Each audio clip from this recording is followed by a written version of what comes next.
93장 예수께서 말씀하시기를 성스러운 것을 개들에게 주지 말라. 개들이 그것을 거름더미에 버릴 수 있기 때문이다.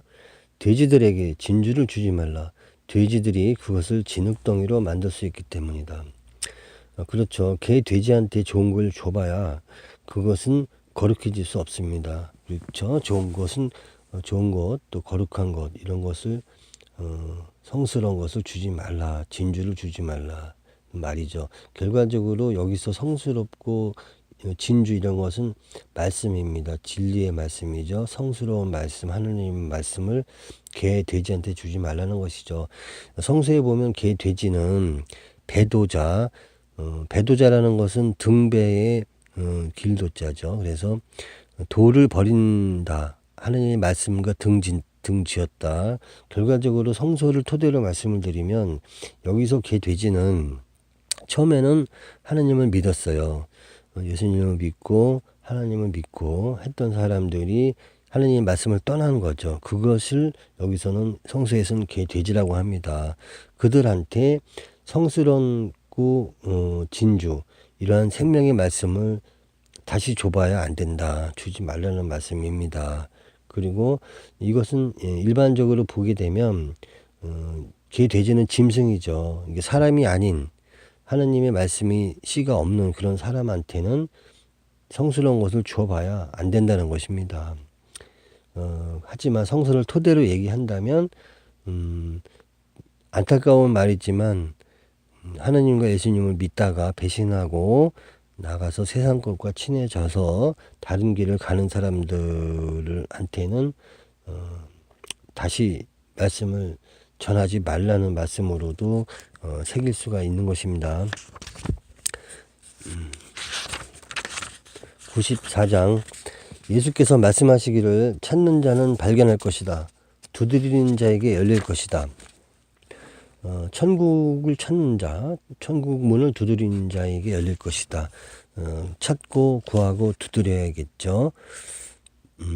95장 예수께서 말씀하시기를 너희가 돈이 있다면 이자를 받고 빌려주지 말라. 차라리 그 돈을 돌려받을 수 없는 사람에게 주어라. 여기서는 구제의 의미죠. 예수님께서는 그 가난한 자들을 위해서 크게 노력을 하셨습니다. 병자들, 가난한 자들, 약한 자들을 도와주셨죠. 약한 데서 강함을 이루게 하시는 분이시죠. 돈이 있다면 별리로 돈을 벌려고 이자를 받고 빌려주지 말라. 돈을 빌려준다는 것은 빌리는 사람이 어렵기 때문에 빌리는 것이죠. 차라리 돌려받을 수 없는 사람에게 주어라. 차라리 그 돈을 돌려받을 수 없는 사람에게 주어라. 현세로 말하자면 이자 받고 빌려줘 그러지 말고 돈을 빌려주었다고 하더라도 그냥 다시는 못 받는다 생각하고 그냥 주어버리라 뭐 이런 말씀도 되실 수가 있겠지만 예수님께서 말씀하시는 것은 너희가 돈이 있다면 여윳돈이 있다는 것은 부자죠. 부자라면 이자놀이 하지 말라 이런 것이죠. 이자놀이 하지 말고 그냥 줘라 이런 말씀이죠. 96장 예수께서 말씀하시기를 아버지의 나라는 작은 조각의 효모를 반죽에 넣음으로써 큰 빵을 만드는 여인과 같다. 귀 있는 자는 누구든지 들어라. 자, 여기서 보시겠습니다. 상당히 중요한 장입니다. 누룩이 변해서 큰 빵이 되는 것이죠. 천국은 누룩과 같다는 그러한 말이 나오죠. 여기서는 이제 작은 조각의 효모를 반죽에 넣음으로써 밀가루겠죠. 뭐 빵 만드는데 그러면 빵이 엄청 커지겠죠.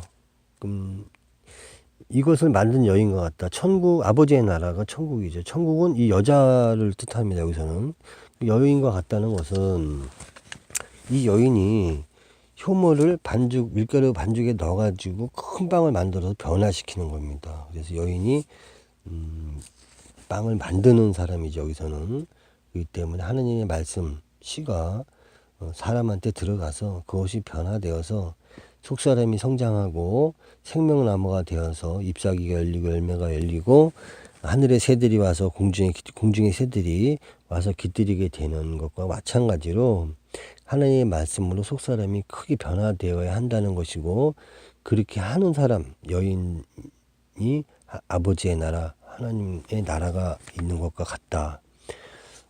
이것은 뭐 여인의 개념, 어머니의 개념은 해산의 고통을 갖고 있는 그 자라고도 성서에 나오죠. 그렇기 때문에 사도 바울도 여인으로 산모로 표시가 되었습니다. 그것은 사람에게 하느님의 말씀, 예수님의 말씀을 심어서 해산의 고통이죠. 양육하고 가르치고 이러한 부분이 임신을 해서 10달 만에 아기가 나오듯이 그런 해산의 고통을 하느님의 백성을 만드는 과정으로 이렇게 성서에는 나와 있습니다. 결론 짓습니다. 예수께서 말씀하시기를 아버지의 나라는 작은 조각의 효모를 반죽에 넣음으로써 큰 빵을 만드는 여인과 같다.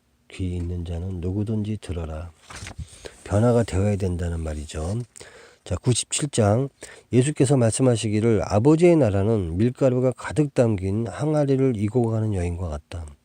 먼 길을 걸어가는 동안 항아리 손잡이 부분이 깨져서 밀가루가 길 위로 샜지만 그녀는 그 같은 문제가 생긴 사실을 알아채지 못했다. 집에 도착해 항아리를 내려놓고 나서야 그 안이 텅 빈 것을 알았다. 97장에서는 비워야 한다는 말씀이죠. 결론은 비워야 하는데 비우는 과정을 비우는 사람이 모르고 있어요. 여러 가지로 뭐 무념무상의 상태도 생각해 볼 수도 있는데 먼 길을 걸어가는 동안 끊임없이 비우고 있는 것이죠. 근데 자기는 비우는 줄도 몰랐어요. 아버지의 나라, 천국입니다. 하나님 나라 천국. 계속해서 비우는 것이죠.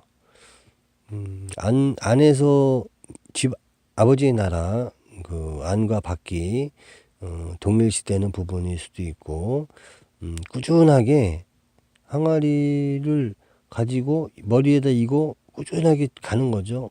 집에 가는 거죠. 집에 도착할 때까지 뭐 여기저기 뭐 돌아다니거나 방황하거나 하지 않고 목적지를 향해서 끝까지 가는 겁니다.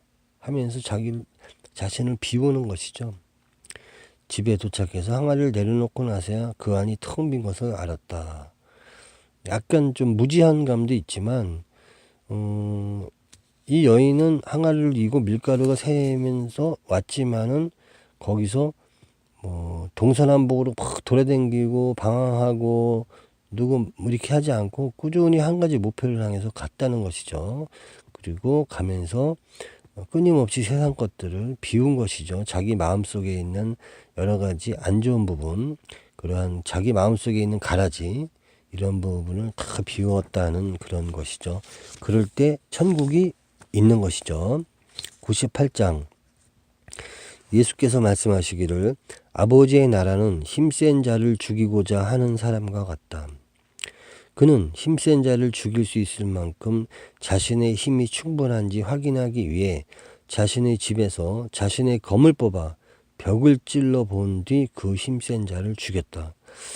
뭐 98장에 보면은 뭐 힘센 사람을 뭐 죽이라는 얘기 같기도 하죠. 뭐 하지만 뭐 십계명에서도 살인하면 안 되지만 십계명은 사실 그 구약 시대에 모세 율법 중에 하나죠. 하나님의 말씀이죠. 명령인데 신약에 와서는 이제 구약 시대 율법의 모든 것은 구약 시대 뭐 소 양을 칼로 따서 피를 뿌리고 그걸 또 태워서 죄를 씻고 이런 부분 여러 가지 뭐 살면서 그 규약들이 많습니다. 이런 것들은 장차 오실 메시아 예수님, 또 예수님이 이미 오신 다음부터는 그 성경에 나와 있는 것은 그렇습니다. 요한 때까지, 세례 요한 때까지는 그것이 유효가 했으나 세례 요한 이후부터는 유효한 그 부분, 구약의 율법은 모형과 그림자다, 이렇게 나와 있습니다. 그렇기 때문에 여기서 아버지의 나라는 힘센 자를 죽이고자 하는 사람과 같다. 어떤 사람은 뭐 죽일 수는 없지만 힘센 자는 인간 내면 안에 있는 강한 자죠. 인간 내면에 있는 강한 자를 부드럽게 만들어야 되겠죠. 그래서 혈액형이 뭐 A형, B형, O형 이렇게 막 쭉 있습니다만은 하나님형, 피가 하나님형, 예수님형 이런 식으로 바뀌어야 되겠죠. 부드럽고 온유하고. 근데 이러한 그 천국의 마음을 가진 사람이 뭐 이렇게 싸움을 잘하고 뭐 어디 가서 뭐 내가 왕년에 뭐 어떻게 했다 한번 덤벼볼래 이런 식으로 하게 되면 안 되죠. 어떤 그 자기한테 잘못한 사람을 보더라도 용서해야 되는 것이죠. 용서하고 사랑하고 축복하는 마음으로 용서를 해야 되는 것이죠. 용서는 사랑이 있고 하느님의 마음이 들어와 있는 사람만 가능한 것이죠. 그렇기 때문에 아버지의 나라는 천국은 힘센 자를 죽이고자 하는 사람과 같다. 자기 내면에 있는 그런 사자와 같은 그런 힘센 사람을 죽이고자 하는 사람과 같다. 그는 힘센 자를 죽일 수 있을 만큼 자신의 힘이 충분한지 확인하기 위해서 자신의 집에서 자신의 검을 뽑아 벽을 찔러 본 뒤 그 힘센 자를 죽였다. 자신의 집이라는 것은 세상적인 집이죠. 자기가 할 수 있는 검을 뽑아서 자기 날선 검이라는 것은 이제 하는 예수님의 말씀을 로 성경에 나오는데 이러한 검을 뽑아서 자기 집에서 세상적인 육적인 그러한 집이죠. 그런 안 좋은 부분을 이제 벽을 찌른다는 것은 뭐 벽을 허문다는 것이죠. 자신의 벽을 허물고 그 힘센 자를 죽였다. 다시는 나타나지 않게끔 자기 내면에 있는 사자를 잡아먹는 것과 같은 그러한 말씀입니다. 누가 내 어머니인가 99장 제자들이 예수께 말씀드리기를 당신의 형제들과 어머니가 밖에서 계십니다. 예수께서 그들에게 말씀하시기를 누구든지 아버지의 뜻대로 행하는 자들이 나의 형제고 나의 어머니이다. 그들이 바로 아버지 하늘나라에 들어갈 사람들이다. 하나님 뜻대로 행하는 자라야 천국에 들어갈 수 있다는 말이 나오죠. 그렇기 때문에 하나님의 뜻대로 행하지 않는 사람은 형제고 어머니가 아닌다는 말씀이죠. 여기서는 뭐 전장에 나와 있는 내용들이기 때문에 제자들이 이제 예수님한테 예수님께서 어떠한 상황을 펼치시고 계신 거죠. 제자들한테. 제자들과 함께 계실 수도 있고 제자들과 함께 말씀을 전파하고 할 수 있는 어떤 상황인데 밖에 예수님의 형제들과 어머니가 와 있어요. 육적인 부분이 있죠. 이렇게 왔을 때 그 상황을 맞부딪히면 좀 어려운 상황이 될 수도 있습니다. 그래서 예수님께서는 제자들에게 말씀을 하셨죠. 누구든지 아버지 뜻대로 행하야 형제고 어머니고 그런 것이다. 그렇게 해야 또 그 사람들은 하늘나라에 들어갈 사람들이다. 이렇게 말씀하신 것이죠.